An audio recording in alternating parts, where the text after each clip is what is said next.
we are in a major snowstorm in New Hampshire. It is Sunday night. I think it's the 21st of January, 2023. And man, it's coming down hard, but I had to get out and fill this thing up with some fuel and get ready for Monday morning, and didn't want to deal with the mess in the morning. Trying to find a place to fill up, so here we are.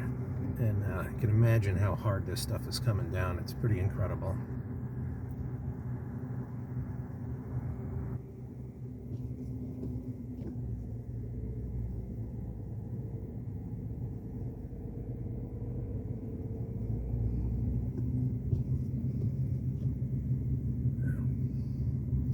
All right, well, I thought we'd give you a little shot of this.